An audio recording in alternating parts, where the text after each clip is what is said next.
Hello students, कैसे हो आप सब। आई होप आप सब अच्छे होंगे। मैं शिवानंद सर आप सभी को हमारा ऑफिशियल यूट्यूब चैनल एकेडमी में स्वागत।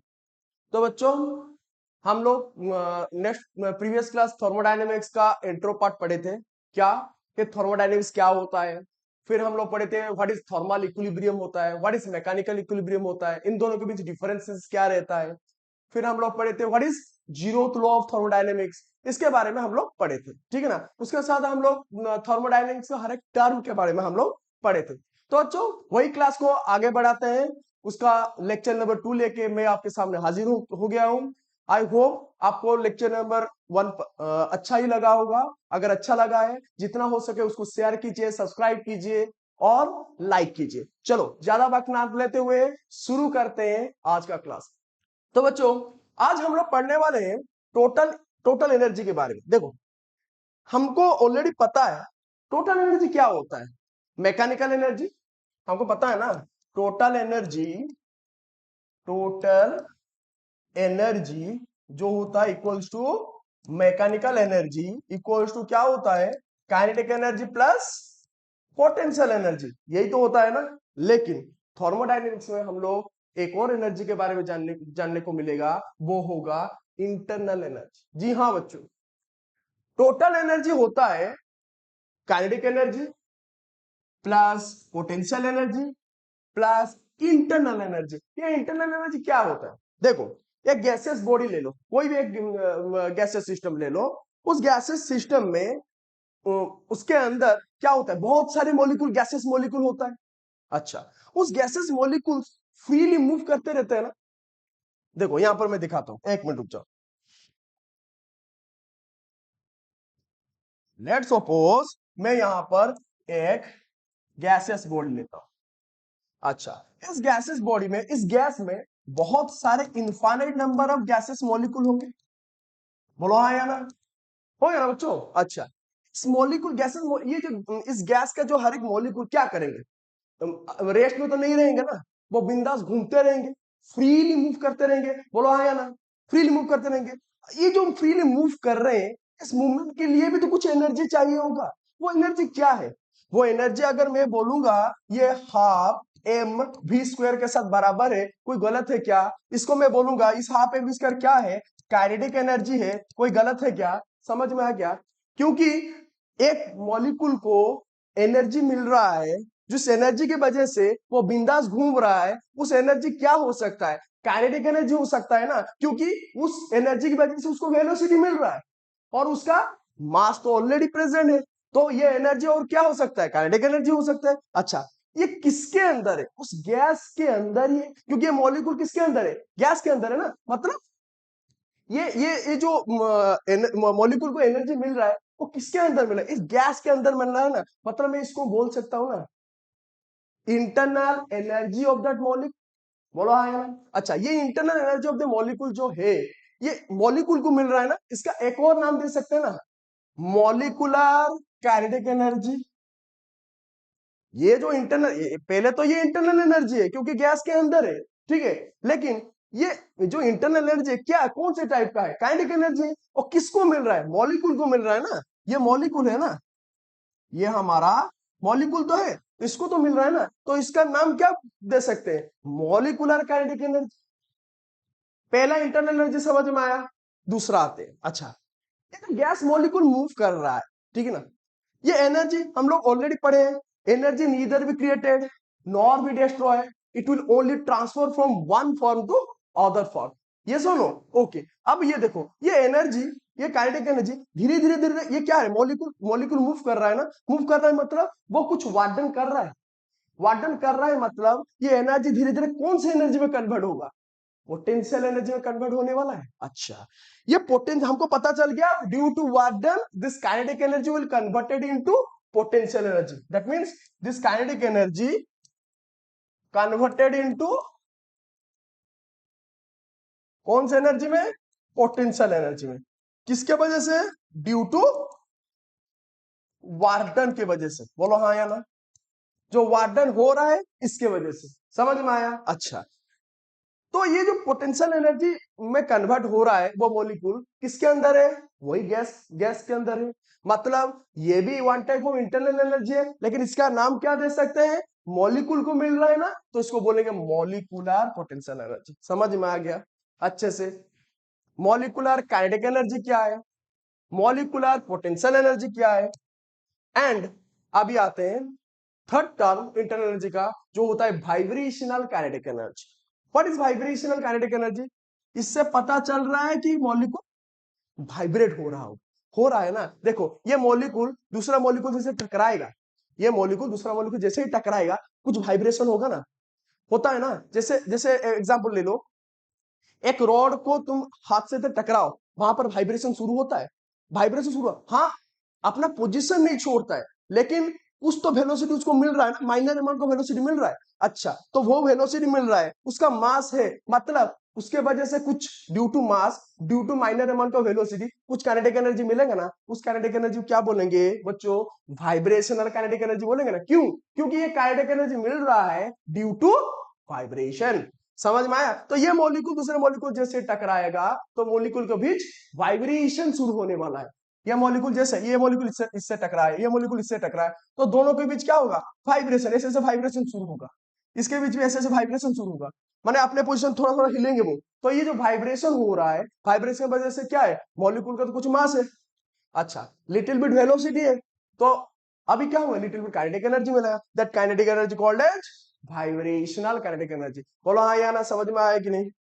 तो बच्चों, तो टोटल एनर्जी अभी थर्मोडायनेमिक में अगर कोई आपको क्वेश्चन पूछेगा in a thermodynamic system what is the total energy, तो आप लोग क्या बोलेंगे, अभी the total energy equals to kinetic energy. ये काइनेटिक एनर्जी क्या है, ये काइनेटिक एनर्जी क्या है, गैस के बाहर, मतलब ये पूरा का पूरा जो गैस है वो भी तो पूरा होल मूव कर रहा है ना, जो पूरा होल मूव कर रहा है उसका पूरा का पूरा एक्सटर्नल पार्ट जो मूव कर रहा है, उस एक्सटर्नल पार्ट को मूव करने के लिए क्या चाहिए, वेलोसिटी चाहिए।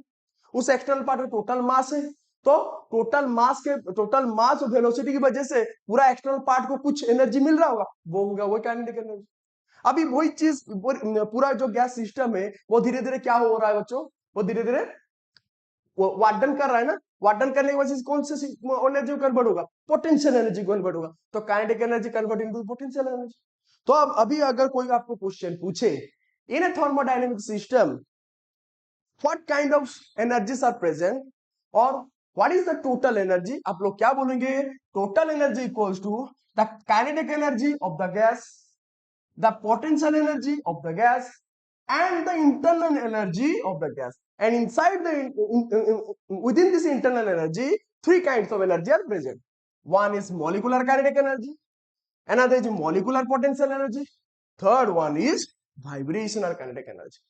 आप सबको अच्छे से समझ में आया क्या बोला मैंने?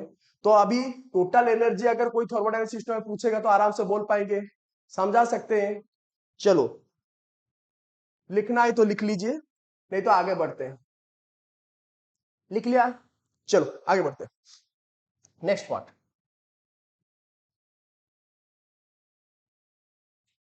अभी आइडियल गैस के केस में, आइडियल गैस का इक्वेशन क्या होता है बच्चों, याद रखो, आइडियल गैस का इक्वेशन होता है PV equals to N R T.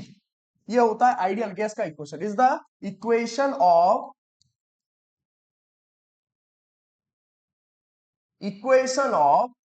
Ideal gas.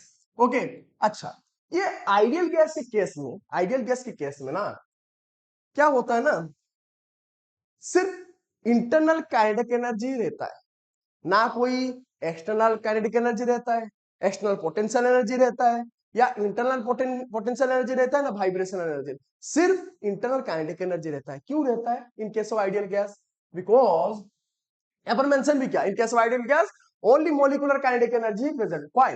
Because ideal gas के केस में हम लोग मानते हैं there is no gravitational force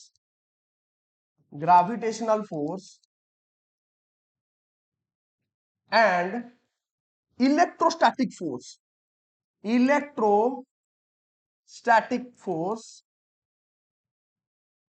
is working, ये हम लोग मानते हैं, ठीक है ना। There is no gravitational force and electrostatic force is work. समझ में आया? ये दो चीज काम नहीं करता, इसके वजह से कोई kinetic energy, external kinetic energy produce नहीं होता है, पोटेंशियल एनर्जी प्रोड्यूस नहीं होता है, and internal potential energy, vibrational kinetic energy कुछ भी नहीं होता है, सिर्फ मॉलिक्यूलर काइनेटिक एनर्जी रहता है, लिटिल बिट रहता है। ठीक है, समझ में आया? तो अगर आपको कोई क्वेश्चन पूछे in case of ideal gas what kind of energy present, आप बोलना सिर्फ molecular kinetic energy which is equals to the internal energy, इसको सिंबलाइज करेंगे यू के टर्म में। समझ में आया? अभी जब जब भी मैं यू सिंबलाइज करूंगा, कंफ्यूज मत होना, इसको पोटेंशियल एनर्जी मत बोलना। अभी यू इस्तेमाल कर थर्मोडायनेमिक सिस्टम में जब भी मैं यू का टर्म इस्तेमाल करूंगा वो इंडिकेट करेगा इंटरनल एनर्जी। समझ में आया? अब कौन से टाइप का इंटरनल एनर्जी? ना मॉलिक्यूलर काइनेटिक एनर्जी। आया समझ में अच्छे से? ठीक है ना? लिखना चाहते हैं आप? पॉज करके अच्छे से लिखिए, नहीं तो फिर मैं आगे बढ़ता हूं। पॉज कर लिया, लिखा, लिख लिया, मैं आगे बढ़ता हूं। चलो तो बच्चों अभी आगे बढ़ते हैं।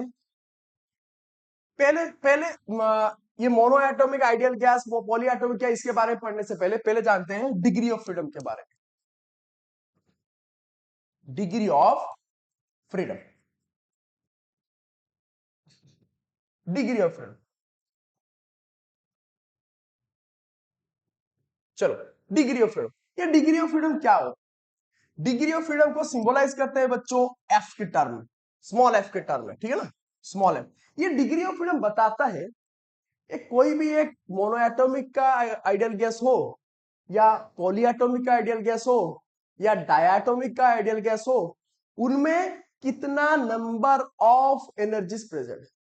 जितना नंबर ऑफ एनर्जी प्रेजेंट है उसका डिग्री ऑफ फ्रीडम उतना होगा। मतलब number of energies present in a ideal gas, that will be the degree of freedom of that ideal gas। समझ में आया?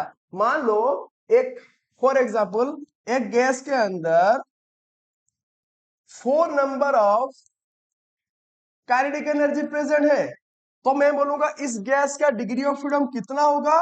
F equals to 4। आया समझ में? What is degree of freedom? The number of kinetic energy present in a gas. Kinetic energy, क्योंकि gas में हम लोग ये गैस बोल रहे हैं, तो कौन से गैस अभी पढ़ रहे हैं ना? आइडियल गैस पढ़ रहे हैं।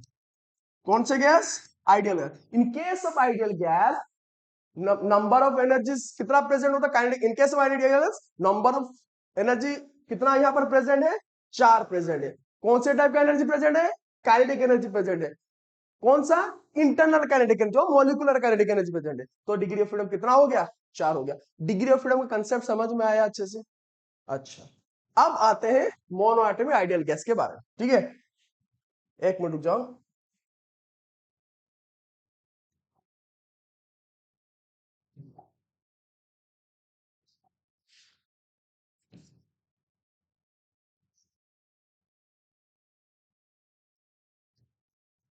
Monoatomic ideal gas. अच्छा बच्चों, मोनोएटॉमिक आइडियल गैस क्या होता है? कौन से टाइप का आइडियल गैस होता है? देखो, हीलियम, हीलियम सॉरी, ये हीलियम, नियन, आर्गन, जेनन, रेडन, क्रेप्टन, ये सबको बोलते हैं मोनोएटॉमिक आइडियल गैस। अच्छा, इस मोनोएटॉमिक आइडियल गैस का लेट सपोज हीलियम का लेते हैं, हीलियम का सिर्फ एक मॉलिक्यूल लेते हैं, सिर्फ एक मॉलिक्यूल। ठीक है, अच्छा, इस मॉलिक्यूल का पहले देखेंगे नंबर काइनेटिक एनर्जी। अच्छा, मुझको एक बात बोलो, ये जो मॉलिक्यूल है पहले तो स्ट्रेट लाइन मूव कर सकता है। कैसे? 3 डायमेंशन मूव कर सकता है, मतलब एक्स एक्सिस डायरेक्शन मूव कर सकता है विद वेलोसिटी vx, मतलब vx स्पीड में एक्स एक्सिस डायरेक्शन मूव कर सकता है। अच्छा, फिर ये y एक्सिस की डायरेक्शन मूव कर सकता है विद वेलोसिटी vy। अच्छा, और z एक्सिस की डायरेक्शन मूव कर सकता है विद वेलोसिटी vz। बोलो हाँ या ना? समझ में आया क्या? अच्छा, मतलब v एक्सिस के एक्स एक्सिस डायरेक्शन जो मूव कर रहा है विद वेलोसिटी vx, उसका काइनेटिक एनर्जी कितना होगा? हाफ m v x का स्क्वायर। बोलो हाँ या नहीं? और vy के डायरेक्शन जो मूव, मतलब y डायरेक्शन जो vy स्पीड में वो मूव कर रहा है, उसका काइनेटिक एनर्जी क्या होगा?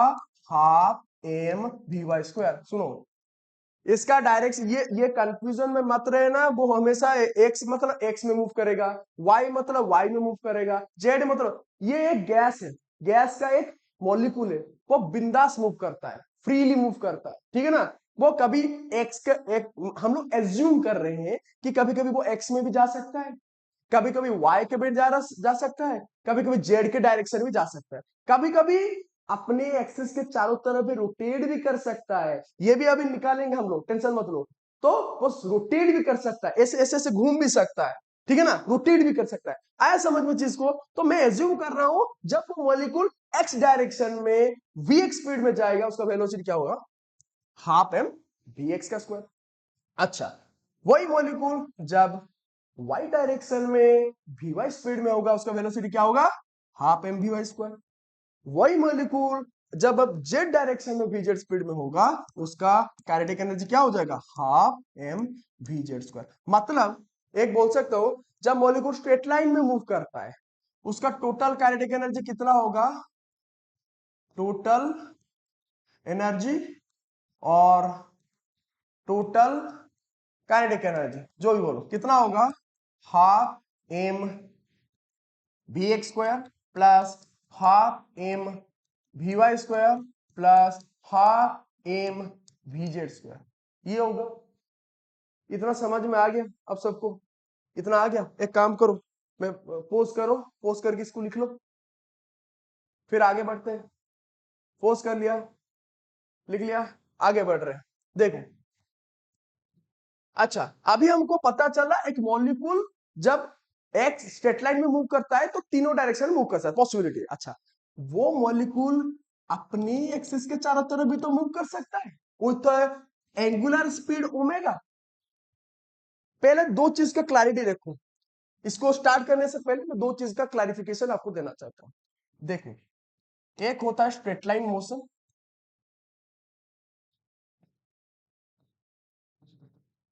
एक होता है रोटेशन। अच्छा बच्चों, स्ट्रेट लाइन में मॉलिक्यूल का और कोई भी सब्सटेंस का क्या इंपॉर्टेंट रहता है, मास एंड वेलोसिटी भी। वहां से एनर्जी इसको क्या मिलता है ना, हाफ एम वी स्क्वायर। बोलो हाँ या ना। रोटेशन में सिमिलरली, जैसे स्ट्रेट लाइन में मास रहता है, रोटेशन में क्या रहता है, मोमेंट ऑफ इनर्शिया रहता है, जो कि आई बोलते हैं, जिसको बोलते हैं it is the product of the mass and the square of the distance from the axis on which the particle is rotating. मतलब ये अगर एक्सिस हुआ, यहां से आर डिस्टेंस में एक मास रहा, वो मास क्या कर रहा है, इस एक्सिस के चारों तरफ रोटेट कर रहा है, तो इसका मोमेंटम इनर्शिया अगर बोलूं, आई इक्वल टू क्या हो जाएगा, एम आर स्क्वायर। यही होता है मोमेंटम इनर्शिया। मोमेंटम इनर्शिया उसका मतलब क्या इंडिकेट करना चाहता है, मोमेंटम इनर्शिया बोलना चाहता है कि एक पार्टिकल का रोटेट करने का प्रॉपर्टी के बारे में। ये पार्टिकल कितना स्पीड में रोटेट कर सकता है, कौन से पार्टिकल कैसे रोटेट कर सकता है, अच्छे से रोटेट कर सकता है, ये कौन बोलेगा, ये प्रॉपर्टी के बारे में कौन बोलेगा, मोमेंटम इनर्शिया बोलेगा। फॉर एग्जांपल मैं बोल रहा हूं, एक गैस का सिलेंडर ले लो, उसको ऐसे सीधा रखो और रोटेट करने की कोशिश करो, गैस का सिलेंडर रोटेट करेगा क्या, नहीं करेगा। उस गैस के सिलेंडर को ऐसे लेटा दो और लात मारो, अच्छे से रोटेट करेगा ना, करेगा। मतलब ये कौन बोल रहा है, जे गैस का सिलेंडर ऐसे रोटेट कर सकता है, ऐसे रोटेट नहीं कर सकता है, ये मोमेंटम इनर्शिया बोल। समझ में आया? तो मोमेंटम इनर्शिया बोलेगा कि एक मटेरियल का और एक सब्सटेंस का रोटेट होने का प्रॉपर्टी के बारे में। समझ में आया? तो जैसे ही पार्टिकल स्ट्रेट लाइन में मूव करता है, उसका मास इंपॉर्टेंट रहता है, वैसे ही पार्टिकल का रोटेशन जब करता है, उसका मोमेंटम इनर्शिया इंपॉर्टेंट। उसके साथ स्ट्रेट लाइन में पार्टिकल का वेलोसिटी v रहता है, रोटेशन में रहता है एंगुलर वेलोसिटी। एंगुलर वेलोसिटी आया समझ में? रोटेशन में क्या रहता है, एंगुलर वेलोसिटी रहता है। इतना समझ में आया? मैं यहां पर दिखा देता हूं, फिर से यहां पर करता हूं। स्ट्रेट लाइन में क्या रहता है बच्चों, स्ट्रेट लाइन में मास रहता है, रोटेशन में मोमेंटम इनर्शिया रहता है, स्ट्रेट लाइन में वेलोसिटी रहता है, रोटेशन में एंगुलर वेलोसिटी रहता है। ये एंगुलर वेलोसिटी क्या है, एक एंगल के ऊपर डिपेंड करता है, जितना एंगल पार्टिकल का चेंज होता जाएगा उतना वेलोसिटी में रोटेट करेगा। समझ में आएगा, ये हो गया। तो अब आते हैं मेन मुद्दे के ऊपर। क्या बोलने की कोशिश कर रहा हूं मैं बोल रहा हूं ये जो मॉलिक्यूल है, पहले तो हमको पता चला स्ट्रेट लाइन में मूव किया, तो इसमें वो मास और वेलोसिटी के ऊपर डिपेंड किया। अब बोलना वही मॉलिक्यूल अपनी एक्सिस के चारों तरफ भी ऐसे रोटेट कर सकता है ना, मतलब वाई एक्सिस के चारों तरफ से रोटेट कर सकता है, एक्स एक्सिस के चारों तरफ ऐसे रोटेट कर सकता है, जेड एक्सिस के चारों तरफ भी ऐसे रोटेट कर सकता है। बोलो हाँ या जेड एक्सिस के चारों तरफ ऐसे रोटेट नहीं कर सकता है क्या? मान लो ये एक मॉलिक्यूल है, जेड एक्सिस ऐसे ऐसे रोटेट नहीं कर सकता है। मान लो ये हमारा वाई एक्सिस है, ऐसे रोटेट नहीं कर सकता है। मान लो ये एक्सिस है, ये मॉलिक्यूल ऐसे रोटेट नहीं कर सकता है ना, वी कैन एज्यूम दैट। अगर कर सकता है तो इसका तो भी कुछ मोमेंटम इनर्शिया होगा। इस मोमेंटम इनर्शिया के वजह से जैसे स्ट्रेट लाइन में मास, जैसे स्ट्रेट लाइन में मास और वेलोसिटी की वजह से काइनेटिक एनर्जी क्या मिल रहा है बच्चों ना, हाफ एम वी स्क्वायर मिल रहा है। बोलो हाँ या ना?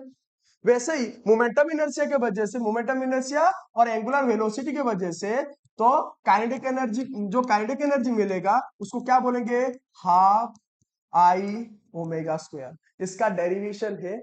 अभी के लिए ये फॉर्मूला को याद रखो, हम लोग जब रोटेशन पढ़ेंगे वहां पर अच्छे से हम लोग समझाएंगे, ठीक है ना। तो अभी के लिए इसको याद रखो। तो रोटेशन में जो काइनेटिक एनर्जी मिलेगा वो क्या होगा, हाफ आई ओमेगा स्क्वायर। तो इसको कंपेयर करके देख लो ना, स्ट्रेट लाइन में क्या होता है, मास, रोटेशन में क्या हो गया, मोमेंटम इनर्शिया। स्ट्रेट लाइन में क्या रहता है, वेलोसिटी, रोटेशन क्या रहेगा, ओमेगा। समझ में आ गया अच्छे से। तो यहां पर भी रोटेशन के वजह से काइनेटिक एनर्जी मिलेगा, लेकिन लेकिन एक चीज, फिर एक ठीक है, हर एक चीज में एक ट्रेजेडी रहता है, ठीक है ना। अब यहां पर एक ट्रेजेडी क्या है, आई क्या है बच्चों, एम आर स्क्वायर, यही तो है। अच्छा, ये आर का वैल्यू जितना ज्यादा होगा पार्टिकल उतना स्पीड में रोटेट करेगा। अगर अच्छा एग्जांपल दूं तो मैं बोल सकता हूं सन का चारों तरफ जो अर्थ रोटेट करता है उसका मोमेंटम इनर्शिया जो अर्थ अपनी एक्सिस के चारों तरफ रोटेट करता है उसके मुकाबले कहीं गुना ज्यादा होता है। समझ में आया, मतलब अपने एक्सिस से उस मास का जितना रेडियस ज्यादा होगा, जितना डिस्टेंस ज्यादा होगा, वो उतना जोर से रोटेट करेगा। अब एक बात बोलो, इतना समझ में आ गया ना आपको। तो अब एक बात बोलो, क्योंकि यहां पर देख लो ना, I directly proportional R square हो रहा है ना, आर जितना बढ़ेगा आई उससे कहीं गुना बढ़ जाएगा। आया समझ में, मैथमेटिकली प्रूव कर दिया ना। अब यहां पर आओ, मुझको बोलो सिर्फ लेट्स सपोज वाई एक्सिस को देखते हैं। वाई एक्सिस इस मास का मास का जो रेडियस है और डिस्टेंस है कितना है, इस आर का वैल्यू अगर मैं बोलूंगा वो नियरली इक्वल टू जीरो के बराबर, इतना इतना ही कम है ना, इतना डिस्टेंस है ना। उसका मतलब इसका मोमेंटम इनर्शिया कितना होगा, नियरली इक्वल टू जीरो। मतलब उसका मतलब जो काइनेटिक एनर्जी मिलेगा वो क्या होगा, नियरली इक्वल टू जीरो। मतलब एक मोनोएटॉमिक केस में मॉलिक्यूल रोटेशन के वजह से, मॉलिक्यूल यहां पर क्या है, सिंगल मॉलिक्यूल है, अपने एक्सिस के चारों तरफ रोटेट कर रहा है, may be X may be Y may be Z, अपने एक्सिस के चारों तरफ रोटेट करने के वजह से, ठीक है ना, जो काइनेटिक एनर्जी जनरेट करता है उसका value nearly equal to zero होगा। बोलो हाँ या ना। तो मतलब यहां पर क्या कंक्लूजन मिला, total number of kinetic energy किसके वजह से मिल रहा है, सिर्फ स्ट्रेट लाइन मोशन की वजह से। मतलब X axis, Y axis, Z axis.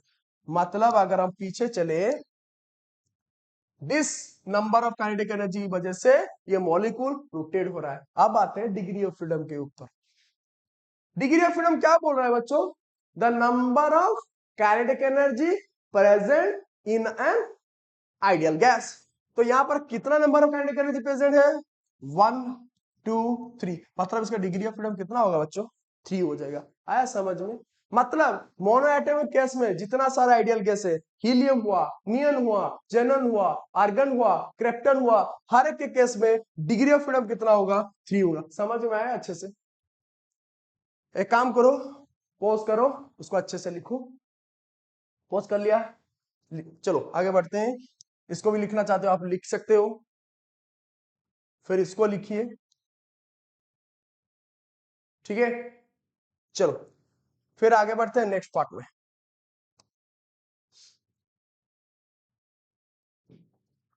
अब आते हैं डायटोमिक के केस। डायटोमिक आइडियल गैस क्या हो सकता है, O2, N2, H2, ये सब हो सकता है डायटोमिक केस में। अच्छा, अब इसका स्ट्रक्चर देखते हैं कैसे होगा। एक दो मॉलिक्यूल के बीच डबल बॉन्डिंग होगा, यही तो होगा। लेट्स सपोज O2 का ले रहे हैं तो क्या होगा, दो मॉलिक्यूल के बीच डबल बॉन्डिंग होगा। अच्छा, अब क्या है इसका मूवमेंट के बारे में पहले देखते हैं। पहले तो ये एक्स एक्सिस के डायरेक्शन में मूव करेगा विद वी एक्स स्पीड में, पूरा का पूरा मॉलिक्यूल, समझ में आया। और ये वाई एक्सिस के डायरेक्शन में मूव कर सकता है वी वाई स्पीड में, ऐसे भी तो मूव कर सकता है। फॉर ये, और ये जेड एक्सिस के डायरेक्शन में ऐसे भी तो मूव कर सकता है, समझ में आया। जैसे वीजेड डायरेक्शन जा सकता है, वी वाई डायरेक्शन जा सकता है, मतलब इस डायरेक्शन में जा रहा है तो काइनेटिक एनर्जी क्या मिलेगा, half M V X square. इस डायरेक्शन में जा रहा है क्या मिला, half M V Z square. इस डायरेक्शन में जा रहा है तो क्या मिलेगा, half M V Y square. तो total number of kinetic energy due to straight line motion क्या होगा, total number of kinetic energy क्या होगा, half M V X square plus, यहां पर करते हैं, रुक जाओ एक,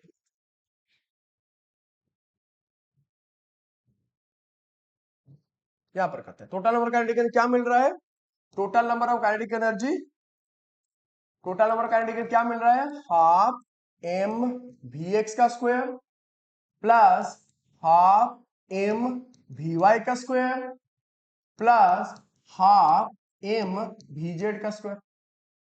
ये किसके वजह से मिल रहा है, due to straight line motion. अब आते हैं दो मॉलिक्यूल के बीच डायटोमिक आइडियल कैसे, क्या दो मॉलिक्यूल डबल बॉन्डिंग रहता है। अच्छा, ये हो गया लेट्स सपोज एक्स एक्सिस,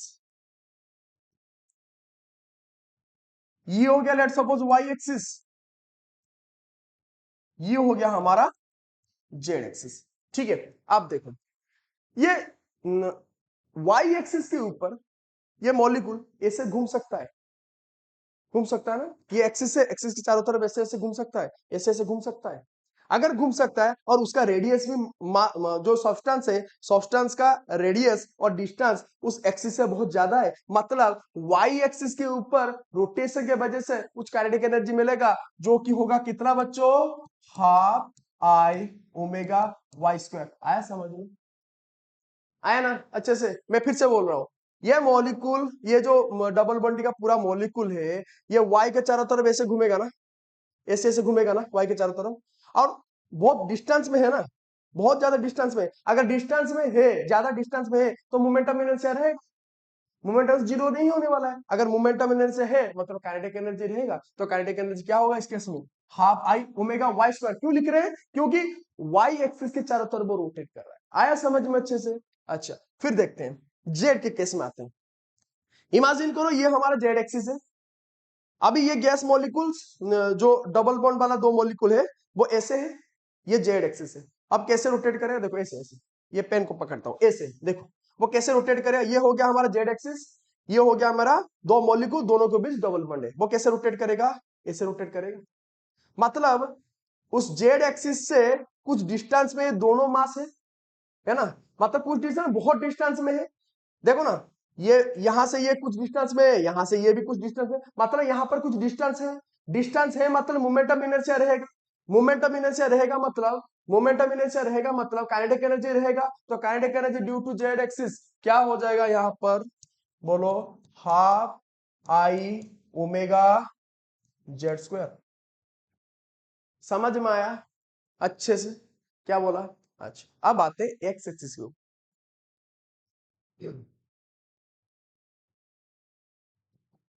अब आते हैं एक्स एक्सिस के ऊपर।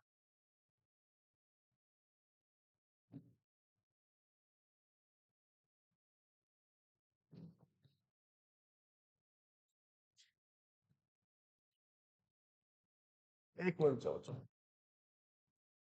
ये था हमारा X axis, Y axis, Z axis, यह हमारा दो मॉलिक्यूल्स के बीच डबल बॉन्ड था। यहाँ पर हमको वाई एक्सिस के ऊपर क्या मिल रहा था, half I omega Y square kinetic energy मिल रहा था।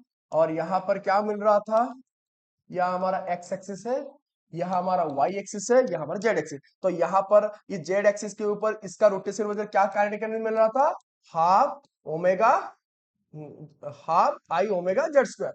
अच्छा, ये एक्स एक्सिस के ऊपर, अब मुद्दा आता है एक्स एक्सिस। एक्स एक्सिस के ऊपर क्या होगा, देखो लेट सपोज इसको एक्स एक्सिस ऐसे समझ रहा हूं, और ये मेरा जो डबल बॉन्ड वाला मॉलिक्यूल है, वो कैसे रोटेट कर रहा है, ऐसे ऐसे ऐसे दिखाई दे रहा है, ऐसे रोटेट कर रहा है। और ऐसे अच्छे से ऐसे फील करो, मान लो इमेजिन करो ये एक्स एक्सिस से बाईपास करके गया है, तो कैसे रोटेट कर रहा है, ऐसे रोटेट कर रहा है। उसका मतलब उस एक्स एक्सिस से इस मॉलिक्यूल का डिस्टेंस कितना है, नियरली इक्वल टू 0। मतलब यहां से यहां डिस्टेंस कितना होगा, आर का वैल्यू नियर, ये जो डिस्टेंस होगा आर का वैल्यू कितना होगा बच्चों, नियरली इक्वल टू 0 होगा। अगर near equal to 0, kinetic momentum inertia कितना होगा, नियरली इक्वल टू 0 होगा। मतलब यहां पर आपका जो kinetic energy half I omega X square मिलने वाला था, वो क्या होगा, नियरली इक्वल टू 0 हो जाएगा। इतना समझ में आया, आया ना। मतलब यहां पर मैं ऐसे बोल सकता हूं, एक्स एक्सिस के ऊपर मॉलिक्यूल का रोटेशन की वजह से कोई काइनेटिक एनर्जी नहीं मिल रहा है, रोटेशनल काइनेटिक एनर्जी कुछ नहीं मिल रहा है, सिर्फ वाई एक्सिस की वजह से, जेड एक्सिस की वजह से मिल रहा है। बोलो हाँ या ना। मतलब due to rotation the number of total number of kinetic energy कितना होगा, देखो rotation total number of kinetic energy कितना होगा, half I omega Z square plus half I omega Y square.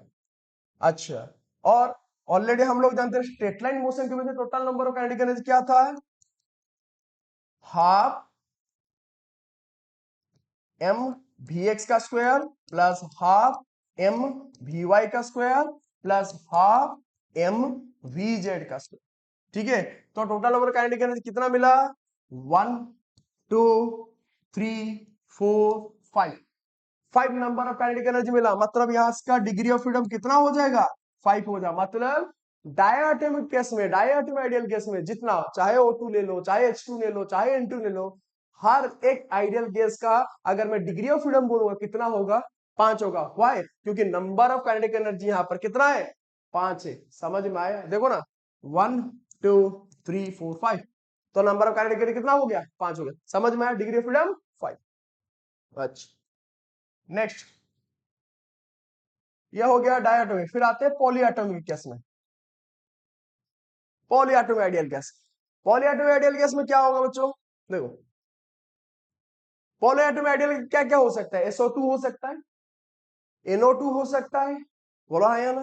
अच्छा, SO2 NO2 हो गया। लेट्स सपोज मैं SO2 को लेता हूं, तो क्या होगा, ये S का मॉलिक्यूल है, O के मॉलिक्यूल के बीच डबल बॉन्ड होगा, फिर एक और ऑक्सीजन के मॉलिक्यूल के बीच डबल बॉन्ड होगा, यही तो फॉर्मेशन है। ठीक है, अब देखो पहले तो ये पूरा का पूरा को एक सब्सटेंस की तरह देख रहा हूं। अब क्या होगा, ये एक्स एक्सिस के डायरेक्शन में मूव कर सकता है विथ स्पीड vx, बोलो हाँ या ना। मतलब इस डायरेक्शन में काइनेटिक एनर्जी क्या मिलने वाला है, हाफ एम वी एक्स का स्क्वायर, बोलो हाँ या ना। अच्छा, अब क्या हो सकता है, y के डायरेक्शन में तो वो मूव कर सकता है, ऐसे मूव कर सकता है, ऐसे मूव कर सकता है ना। देखो ऐसे, मैं क्या बोलने की कोशिश कर रहा हूं, ये देखो ये मान लो y एक्सिस, ये मॉलिक्यूल ऐसे मूव कर, पूरा का पूरा सब्सटेंस, ये पूरा का पूरा सब्सटेंस ऐसे मूव कर सकता ना, अप डाउन कर सकता ना। मतलब कुछ वेलोसिटी मिलेगा ओवर द y एक्सिस, वो वेलोसिटी क्या होने वाला है, vy होने वाला है। तो इस डायरेक्शन में जो वेलोसिटी जाएगा vy, सॉरी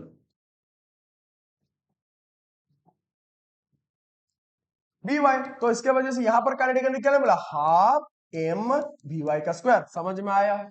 अच्छा, ये हो गया वाई। जेड एक्सिस के डायरेक्शन में तो वो मूव कर सकता है, बोला है ना, जेड एक्सिस के डायरेक्शन मूव कर सकता है ना।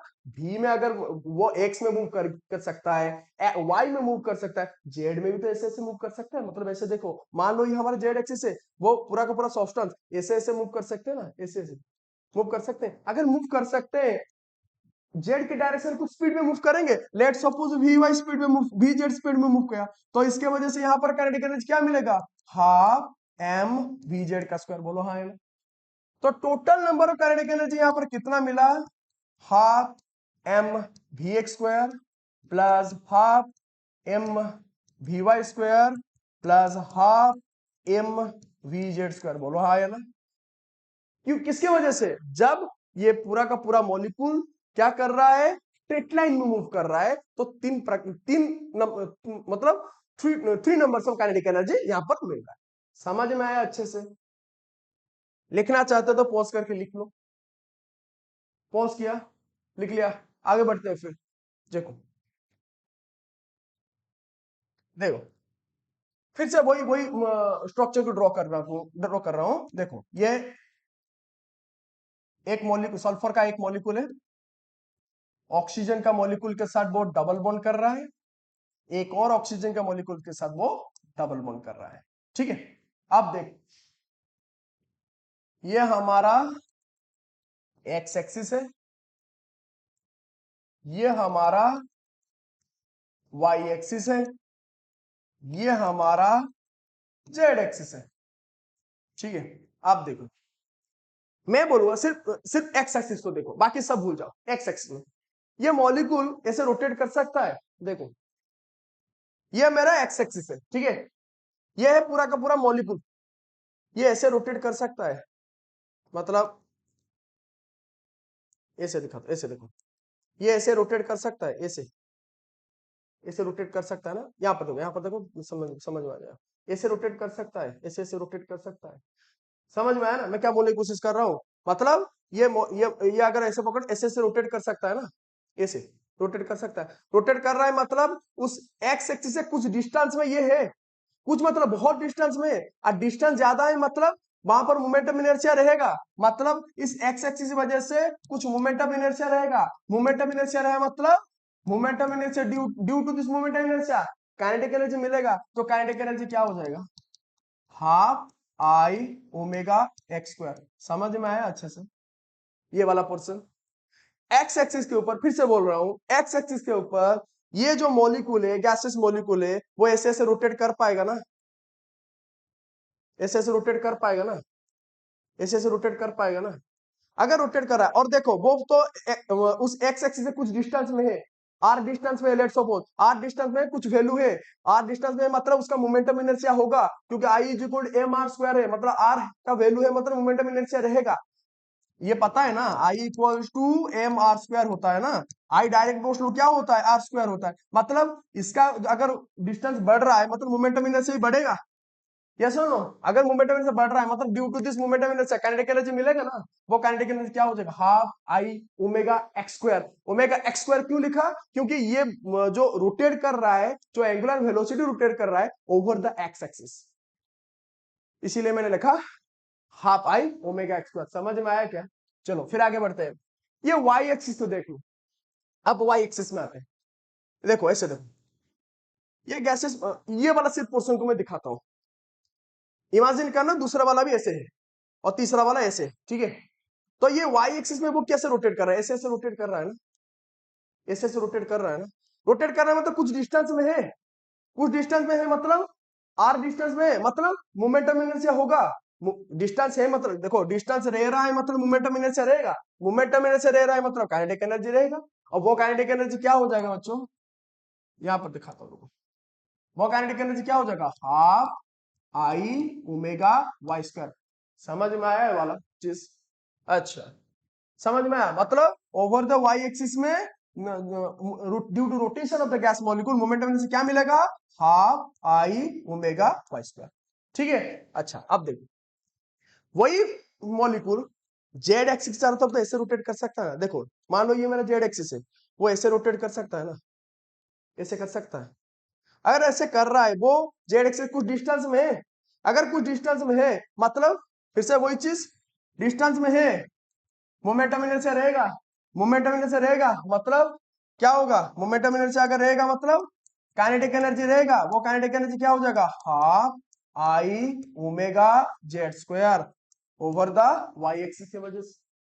समझ में आया? मतलब ये बोल सकता हूं, due to rotation of this gaseous molecule, how many number of rotational kinetic energy you will get? 3 number of। कैसे? देखो, first over the X axis क्या मिलेगा? Half I omega X square. Second over the Y axis क्या मिलेगा? Half I omega Y square. Third over the Z axis, over the Z axis क्या मिलेगा? Half I omega Z square. तो total number of kinetic energy due to rotation कितना मिलने वाला है, half I omega X square plus half I omega Y square plus half I omega Z square. मतलब number of kinetic energy due to rotation कितना है, 1 2 3। अच्छा, अब आते हैं पूरा फाइनल काउंट करना शुरू करते हैं। स्ट्रेट लाइन की वजह से total number of kinetic energy कितना मिल रहा है बच्चों, due to straight line, half I M V X square plus half I M V Y square plus half I M V Z square. मतलब कितना मिल रहा है, 1 2 3। ठीक है, रोटेशन की वजह से कितना मिल रहा है, 1 2 3। मतलब total number of kinetic energy कितना मिल रहा है, दैट इज 6। मतलब डिग्री ऑफ फ्रीडम कितना हो जाएगा बच्चों, 6। मतलब 6 होगा ना। मतलब पॉलीएटॉमिक केस में चाहे SO2 ले लो चाहे NO2 ले लो, कोई भी पॉलीएटॉमिक का आइडियल गैस ले लो, उसका डिग्री ऑफ फ्रीडम हमेशा कितना होने वाला है, 6। क्यों, नंबर ऑफ काइनेटिक एनर्जी 6 है। अब समझ में आ गया ना, थोड़ा सा समराइज करें, चलो करते हैं। मैं बोलूंगा डायाटॉमिक के केस में, डायाटॉमिक के केस में total number of kinetic energy कितना है, 3 है। ठीक है, क्या क्या है, half I M V X का square plus half I M V Y का square plus half I M V Z का स्क्वायर। ठीक है, तो यहां पर डिग्री ऑफ फ्रीडम कितना हो जाएगा, 3। सॉरी, ये डायटोमिक केस में कैसे होगा, मोनो एटॉमिक केस में होगा ना। रुक जाओ, एक मिनट एक मिनट एक मिनट। ये हो जाएगा हमारा मोनो एटॉमिक के केस में, ये होगा मोनो एटॉमिक के केस में। ठीक है, अच्छा डायटोमिक के केस में क्या होगा, बोलो। डायटोमिक केस में total number of kinetic energy कितना है, 5 है। कैसे है, देखो स्ट्रेट लाइन की वजह से half M V X square plus half M V Y square plus half M V Z square. फिर रोटेशन की वजह से, ये स्ट्रेट लाइन की वजह से, फिर रोटेशन की वजह से क्या होगा, half half I omega Y square plus half I omega Z square, क्योंकि ओवर द एक्स एक्सिस तो 0 है। तो डायटोमिक से number of degree of freedom कितना हो जाए, देखो 1 2 3 4 5, डिग्री ऑफ फ्रीडम 5 होंगे। ठीक है, अच्छा फिर फाइनल पॉलीएटॉमिक के केस में, पॉलीएटॉमिक के केस में number of degree of freedom कितना, पहले बोलो टोटल नंबर ऑफ एनर्जी कितना होगा, 6 है। अच्छा, क्या क्या है, स्ट्रेट लाइन की वजह से half M V X square plus half M V Y square plus half M V Z square. Rotation की वजह से half M sorry half I omega X का square plus half I omega Y का square plus half I omega Z का square. तो total number of kinetic energy यहां पर कितना मिला, 3 + 3 6। मतलब डिग्री ऑफ फ्रीडम हो गया 6। समझ में आया अच्छे से ये बात। मतलब मोनो एटॉमिक केस में डिग्री ऑफ फ्रीडम कितना है, कितना है बच्चों, 3। पॉलीएटॉमिक केस में 6, डायटोमिक केस में 5। डिग्री ऑफ फ्रीडम अच्छे से समझ में आ गया। आइडियल गैस में टोटल एनर्जी क्या होता है समझ में आया, उसमें जो इंटरनल एनर्जी एक्स्ट्रा ऐड हुआ वो क्या है समझ में आया।